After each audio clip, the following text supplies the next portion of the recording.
नमस्कार, मैं हूं आपके साथ निशो शर्मा और आप देख रहे हैं हिंदी खबर पर बड़ी बहस। आज बात होगी मध्य प्रदेश को लेकर। मध्य प्रदेश वक्फ बोर्ड में मनोज मालवानी और अनिमेश भार्गव को हिंदू सदस्यों के रूप में शामिल किया गया है। ये पहली मर्तबा है जब किसी राज्य के वक्फ बोर्ड में हिंदू सदस्यों को स्थान दिया गया है और देश में पहली बार वक्फ बोर्ड में गैर मुस्लिमों की एंट्री से सियासत से सड़कों तक बयानबाजी अब तेज हो गई है। सत्ता पक्ष जहां इसे वक्फ बोर्ड के कामकाज में पारदर्शिता की बड़ी पहल बता रहा है, तो वहीं विपक्ष अल्पसंख्यकों के अधिकारों का हनन इसे बता रहा है। आज बड़ी बहस अपने मेहमानों के साथ इसी मुद्दे पर करेंगे, लेकिन उससे पहले ये खास रिपोर्ट देखिए। मध्य प्रदेश वक्फ संशोधन अधिनियम 2025 के तहत अपने वक्फ बोर्ड का पुनर्गठन करने वाला देश का पहला राज्य बन गया है। वक्फ बोर्ड में पहली बार 2 हिंदू सदस्य शामिल किए गए हैं, जिसको लेकर मजहबी अखाड़ों में सियासत गर्म है। पर जिनकी दुकान बंद हो रही है, जो लैंड ग्रैबर्स है वक्फ के नाम पर, ऐसे लोग इसका विरोध कर रहे हैं।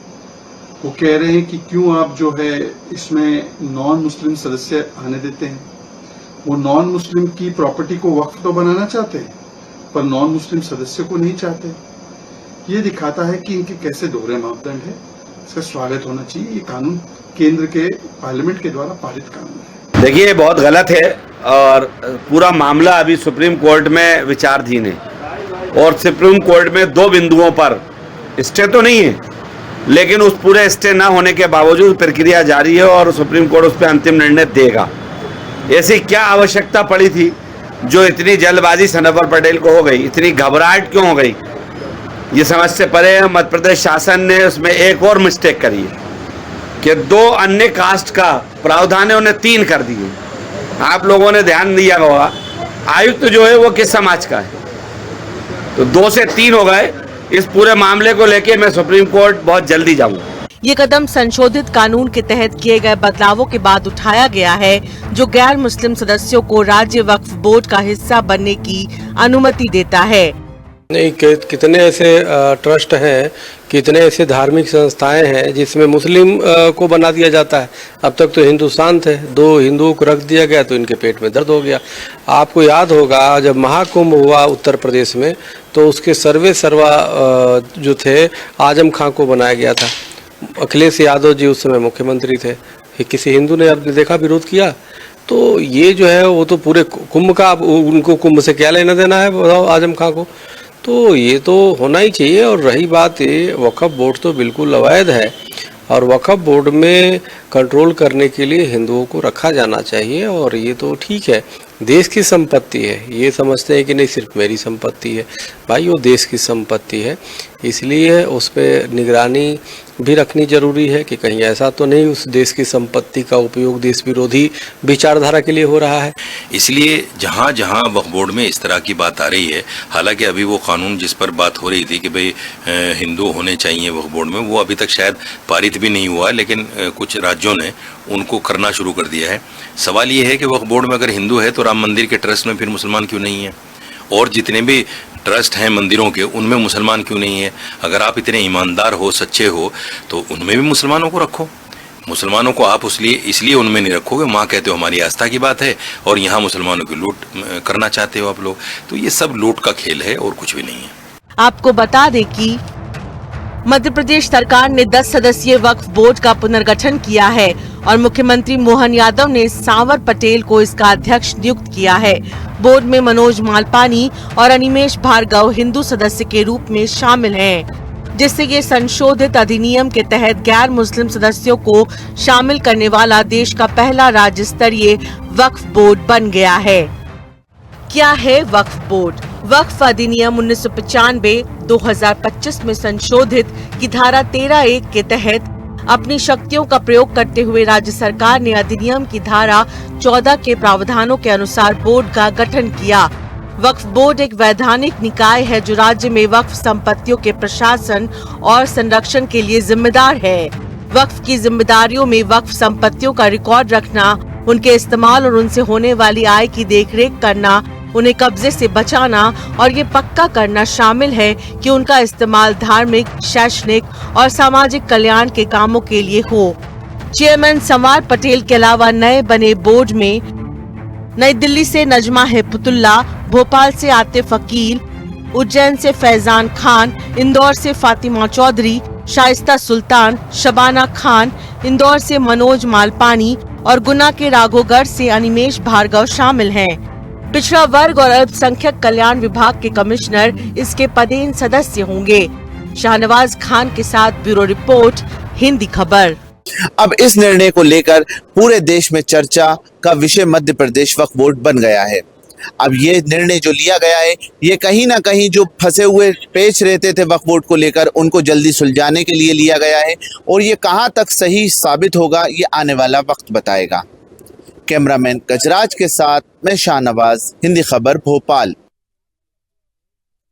और चलिए जल्दी चर्चा की शुरुआत कर लेते हैं। हमारे तमाम खास मेहमान जुड़ गए, जैसे कि आपको नजर भी आ रहे हैं। शावर आलम बीजेपी प्रवक्ता है, सर आपका बहुत बहुत स्वागत। यशवंत सिंह चंदेल कांग्रेस प्रवक्ता है, सर आपका बहुत बहुत स्वागत। नाजिम खान इस्लामिक स्कॉलर हैं, सर आपका बहुत बहुत स्वागत। और सैयद खालिद नकवी हुसैनी मुस्लिम धर्मगुरु हैं, सर आपका भी बहुत बहुत स्वागत। तो नाजिम खान, आप ही से शुरुआत में कर रही हूँ। देखिए, कहा यह जा रहा है कि वक्फ बोर्ड कोई मस्जिद या इबादत गाह तो है नहीं, तो ऐसे में वो बस एक ऐसी संस्था है जो जमीनों का प्रबंधन करती है। तो ऐसे में अगर प्रशासनिक सुधार के लिए बदलाव कर दिए जाते हैं तो ये धर्म पर हमला कैसे हुआ, कैसे धर्म खतरे में आ गए, सवाल पूछा जा रहा है। सर आपका माइक शायद म्यूट है, प्लीज अनम्यूट कर लीजिए। हाँ, मेरी आवाज आप तक आ रही है? जी जी बोलिए।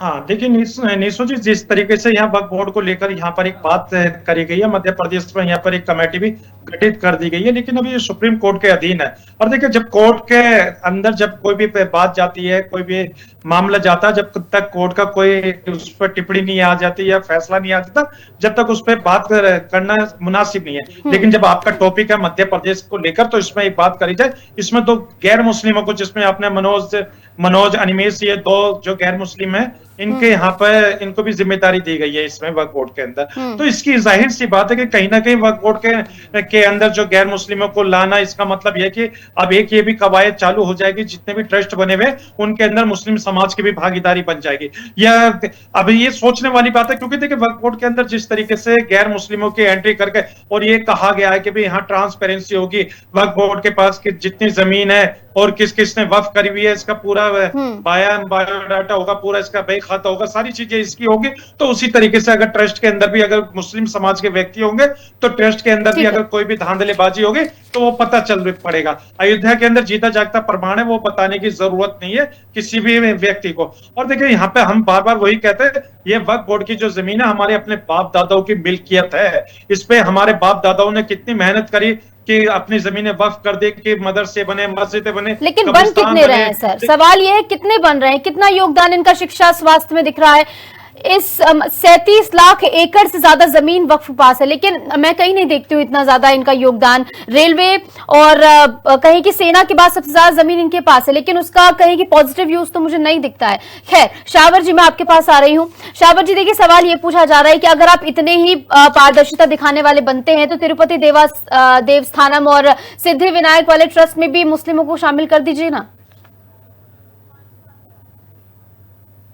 हमारे वरिष्ठ नेतृत्व का निर्णय है, वो क्या करते हैं। मैं बात करता हूं वक्फ बोर्ड की, और देश के पहले राज्य मध्य प्रदेश की, जहां नवीन वक्फ बोर्ड का गठन किया गया, जो बिल संशोधन के बाद पहला ये राज्य है। हमारे साथी मुस्लिम स्कॉलर भी, कांग्रेस के साथी भी, अन्य साथियों को बड़ी गलतफहमी पैदा हो गई। देखिए, ये बिल लाया जा रहा था तो ये संवैधानिक दायरे में इसको पारित किया गया। सबसे पहले ये पब्लिक डोमेन में गया, उसके बाद लोकसभा और राज्यसभा दोनों सदनों में इस पर चर्चा हुई, और फिर जेपीसी के पास गया। फिर उसके बाद में सुप्रीम कोर्ट की सहमति, और फिर राष्ट्रपति के हस्ताक्षर से ये बिल पास हुआ।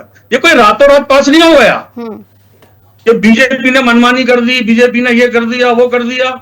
ये सब कुछ आपके सामने था, और ये सारी विधि परंपराओं के अंतर्गत और ये कानून के अंतर्गत बनाया गया है। अब जब नियुक्ति मध्य प्रदेश में इसकी पहली हुई है, पहला राज्य मध्य प्रदेश, तो आपको चाहिए कि आप इस नियुक्ति पर एक पिटीशन दायर करें। आप केवल नेतागिरी करेंगे क्यों? कि ना तो आप जानते हैं कि इसमें आपका जो आवेदन होगा वो खारिज हो जाएगा। 72 जिस प्रकार से आपके याचिकाएं लगी हैं, जब नंबर आएगा तो आएगा। तो आपको इसका विरोध जो है संवैधानिक तरीके से कर सकते हैं तो करिए, क्योंकि ये संवैधानिक तरीके से ही ये निर्णय हुआ है और जो नियुक्तियां हुई हैं वो सब संवैधानिक हैं। ठीक है जी ठीक है। यशवंत जी मैं आपके पास आ रही हूँ। यशवंत जी मैं आपको केरल का बता देती हूँ। केरल के मुनम्बल में वक्फ बोर्ड के एक दावे की वजह से 600 से ज्यादा गरीब ईसाई मछुआरे जो हैं वो परिवार जो हैं वो बेघर होने की कगार पर हैं। इस पर आपकी क्या राय है? और मेरा दूसरा जो अहम सवाल वो ये कि देखिए अगर जमीनों पर विवाद है, हिंदुओं की जमीन भी उसमें, अगर इस पूरे कहें कि वक्फ बोर्ड में 2 हिंदू शामिल हो जाएंगे, पारदर्शिता से जांच हो जाएगी, तो इसमें दिक्कत कहां पर आ रही है? क्योंकि एक धार्मिक संस्थान से बहुत अलग है वक्फ बोर्ड। आदरणीय निशु जी आपको और साथी पैनलिस्ट को प्रणाम करता हूं।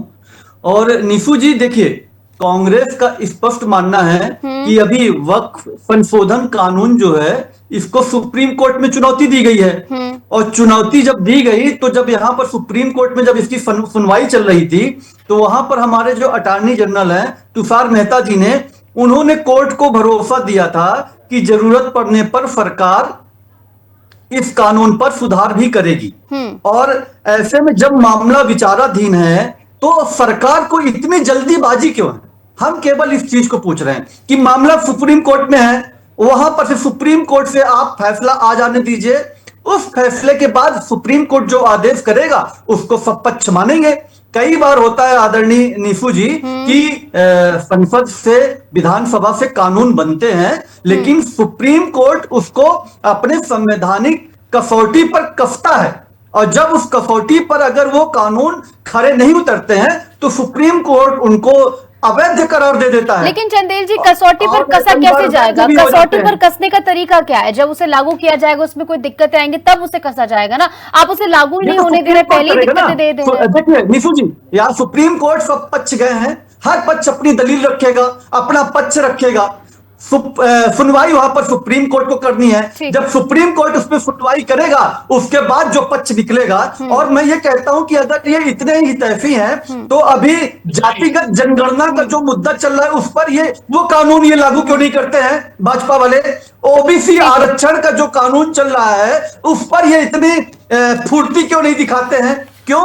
क्योंकि ये कानून उनकी राजनीति को फूट नहीं करता। और जो कानून इनकी राजनीति को फूट करता है केवल हिंदू और मुसलमान इनको करना है, इसके अलावा इनको कुछ आता नहीं है। 2.5 साल हो गए आदरणीय निशु जी, 2.5 साल में अपनी दो उपलब्धि नहीं। शावर जी मैं आपके पास, यशवंत जी रुक जाइए, मेरे एक और मेहमान है, मैं उनसे ओपनिंग रिमार्क ले लूं फिर मैं आपके पास लौटूंगी। सैयद जी अब आप जरा समझाइए। देखिए जो बात मैंने पहले कही मैं दोबारा से डिनोट उस बात को कर रही हूँ। देश में सेना और रेलवे के बाद सबसे ज्यादा जमीन वक्फ के पास है, लेकिन क्या आपको लगता है कि वक्फ की जमीन का सही प्रयोग हो रहा है? क्या महज अब कहें कि जमींदार सिंडिकेट बनकर वक्फ बोर्ड रह गया है? तो धन्यवाद आपका कि ऐसी जो है एक मुख्य चर्चा पर अपने हमको जगह दी बात करने, अपनी बात रखने के लिए। तो हम कहते हैं कि पहले तो ये मेरे जितने पैनलिस्ट हैं इन्हें एक सवाल पूछूं कि हम भारत में हैं या अफगानिस्तान में है या सऊदी में रह रहे हैं, हम अरब में रह रहे हैं। पहला तो ये सवाल है कि अगर हम भारत में हैं तो भारत के संविधान को हमको मानना पड़ेगा। और साथ ही साथ अगर वक्फ बोर्ड जो है, वक्फ बोर्ड में अगर कोई 2 गैर मुस्लिम आते हैं तो इससे इतना सारा हंगामा किस बात का बर्पा हो गया? ऐसा तो क्या हो गया कि इतना सारा जो विरोध हो गया? जब जेपीसी की जो है जो व्याख्या स्टेट वाइज मीटिंगें चल रही थी तो हमारी गुजरात में भी जो जेपीसी की मीटिंग हुई थी अहमदाबाद में, तो उसके तहत हमारे संगठन ने पूरे भारत में से 400 जिलों, पूरे भारत के 400 जिलों में से मुस्लिम बड़े संगठनों के समर्थन लेटर जेपीसी में जगदम्बा पाल जी को सुपुर्द किए थे। और समर्थन में 2024 अमिटमेंट जो बिल आया था इसके जो है उसके तहत इसके समर्थन में हमने जो है अपना समर्थन दिया था। और 400 जिलों के अंदर से काफी मुस्लिम बड़े संगठनों ने इसका समर्थन किया था, क्योंकि नया कुछ होना चाहिए। आपका कहना है कि जो है डिफेंस के बाद रेलवे और रेलवे के बाद जो है वक्फ के पास प्रॉपर्टी है, बिल्कुल बात सही है। और आज तक अगर जो सही इस्तेमाल हुआ होता इस प्रॉपर्टीज का, इस जमीनों का, तो मुसलमान आज इतना मोहताज, इतनी तकलीफों में नहीं होता। क्योंकि ये जितने भी जो है वक्फ बोर्ड बने हुए हैं, ज्यादातर इनकी जमीनें एक रसूखदार जमींदारों के जो रसूखदार जमींदार होता है, बस ये बनकर वक्फ बोर्ड रह गया है। इससे विशेष अब वक्फ बोर्ड में कुछ नहीं रहा। अभी कुछ दिन की बात देख ले, छत्तीसगढ़ के अंदर जो है डॉक्टर सलीम राज जो है अध्यक्ष हैं वक्फ बोर्ड के, इनका एक तुगलकी फरमान आता है कि जो मुसलमानों के अंदर एक बहुत मान्य प्राप्त एक त्योहार है मुहर्रम, उस पर उन्होंने वहां बैन लगा दिया कि मुहर्रम आप नहीं मना सकते। तो ये तुगलकी फरमान जो है, ये जो है, ये औरंगजेब वाले फरमान और फतवे जो है आज छत्तीसगढ़ के जो है वक्फ बोर्ड के चेयरमैन दे रहे हैं। तो ये क्या आखिर भारत के अंदर वक्फ बोर्ड क्या करने के लिए आ रहा है, वक्फ बोर्ड के तहत क्या हो रहा है। और वक्फ बोर्ड के तहत आज गुजरात में देख लीजिए, गुजरात के अंदर अभी एक हफ्ते के अंदर कई मदरसों से जो है, जैसे मोहम्मद के जो है ट्रेडेड लड़के पकड़े गए, तो वक्फ बोर्ड क्या कर रहा था, ये सारे मदरसे वक्फ बोर्ड के तहत आते हैं। तो आज तक वक्फ बोर्ड ने किया क्या है? वक्फ बोर्ड ने सिर्फ जो है वक्फ बोर्ड ने जो है वो एक रसूखदार जो है वो जमींदार बन के बैठे हैं, इससे विशेष कुछ नहीं है। और अगर हिंदुस्तान में हम हैं तो हिंदुस्तान के अंदर अगर इस संगठन में इस वक्फ बोर्ड के अंदर अगर 2 हिंदू गैर मुस्लिम आ भी जाते हैं तो हम भारत में हैं, यहाँ भारत में हम रह रहे हैं, यहाँ तो हमारा भाईचारा होना चाहिए। ठीक है सर, नाजिम जी आप अपनी बात रखिए। और दूसरा सवाल ये, वक्फ बोर्ड का इंटेंशन क्या है? गरीब बेवाओं को जो है सुविधाएं देना, पर कहाँ सुविधाएं मिल रही हैं? जैसे कि सैयद जी ने क्या गलत कहा कि तमाम रसूखदारों को जमीन दे दी जाती है, उनके नाम पर वो जमीनें हैं वक्फ की। हाँ निशो जी, देखिए अभी कुछ समय पहले मेरे साथ एक टीवी पे डिबेट पे थे, फॉर्मर वक्फ बोर्ड के मेंबर थे। उन्होंने बताया कि अभी आपने पूछा ना कि कहाँ इन्होंने स्कूल या हॉस्पिटल बनाए, दिल्ली का उन्होंने ब्यौरा दिया, उन्होंने बताया कि बोर्ड की जमीन पे कितने स्कूल वहां पे बन रहे और चल रहे। उन्होंने बाकायदा पॉइंट टू पॉइंट ब्यौरा दिया। खैर मैं उस बात पे ना आकर मैं एक बात पे इनसे कहता हूँ, जो भी खालिद साहब ने कहा कि 2 गैर मुस्लिम अगर इस संस्था में आ जाते हैं तो क्या दिक्कत है। मैं इनसे पूछना चाहता हूँ कि आप बता दीजिए आश्रम के पास कितनी जमीन है, मठ के पास कितनी जमीन है। थोड़ा सा ये भी तो ट्रांसपेरेंसी होनी चाहिए, पूरे देश को पता चलना चाहिए कि आखिर वक्फ बोर्ड के नाम, वक्फ बोर्ड में तो आप बता देते हैं कि इतनी जमीन है, लेकिन आश्रम के पास कितनी जमीन है, मठ के पास कितनी जमीन है, उसका भी तो ब्यौरा सरकार के पास होना चाहिए। मैं जवाब सिर्फ और सिर्फ नजर है, हाँ यहाँ सिर्फ और सिर्फ नजर है कि मुस्लिम समाज की दी हुई जो मिल्कियत है उस पर नजर रखने की, ताकि फ्यूचर में उस जमीन का इस्तेमाल करा जाए। अभी इन्होंने नाजिम जी बात तो सुनिए, बात उसमें हिंदुओं की जमीनों की भी है ना, कि आप जैसे कि मैंने पहले भी एग्जांपल दिया कि 600 से ज्यादा गरीब ईसाई मछुआरे परिवार जो बेघर उनकी कगार पर हैं, उनकी जमीनों को जो है वक्फ घोषित कर दिया गया है। शावर जी बात का जवाब दीजिए नाजिम जी की ओर से जो कहा गया। सर आपका माइक शायद म्यूट है, प्लीज जी। नहीं, मेरी आवाज मिल रही है? जी बोलिए सर। मेरी ये मैं कल से मेरे ख्याल से 7-8 डिबेट कर चुका हूं। मैं यही समझा रहा हूं कि वक्फ कोई मस्जिद या दरगाह नहीं है। वक्फ बोर्ड वो बोर्ड है और ये पिछले 100-125 सालों से संचालित है। लेकिन आप ये देखेंगे कि 65-70 साल कांग्रेस की सरकार रही। इस बोर्ड का कहीं भी उन जो वाकिफ की मंशा थी, यानी दानकर्ता की जो मंशा थी, उसके अनुरूप काम ही नहीं हो रहा। वहां पर तो कुछ चंद लोग हैं जिन्होंने करोड़ों रुपए की जमीनों को दबा रखा है, बेच रखा है, या उन पर दुकानें स्थापित करके वो कमाई करते हैं। कुल मिलाकर के जो वाकिफ की मंशा थी उनके अनुरूप काम ही नहीं हो रहा, दानकर्ता के अनुसार काम ही नहीं हो रहा।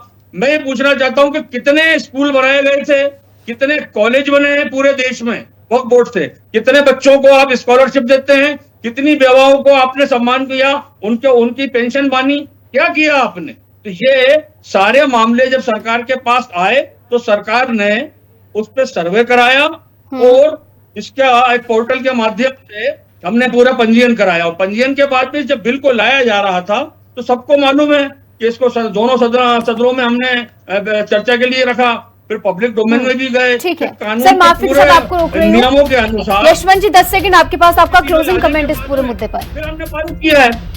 मेरा ये कहना है यदि इसमें 2 व्यक्ति हिंदू गैर मुस्लिम आ जाते हैं तो इस पर आपत्ति नहीं जताना चाहिए। ठीक है सर, माफी के साथ आपको रोक रही हूँ, समय हमें इतनी इजाजत है। बहुत बहुत शुक्रिया आपसे भी जुड़े इस मसले पर आपने चर्चा में इसलिए। तो कुल मिलाकर वक्फ बोर्ड में हिंदुओं की एंट्री के बाद जो है घमासान चढ़ता हुआ नजर आ रहा है, जहां एक तरफ इसे पारदर्शिता के चश्मे से देखा जा रहा है तो वहीं दूसरी तरफ कहा जा रहा है कि जानबूझकर एक साजिश के तहत ही किया जा रहा है। इसी के साथ हमारी इस खास चर्चा में आप देखते रहिए हिंदी खबर।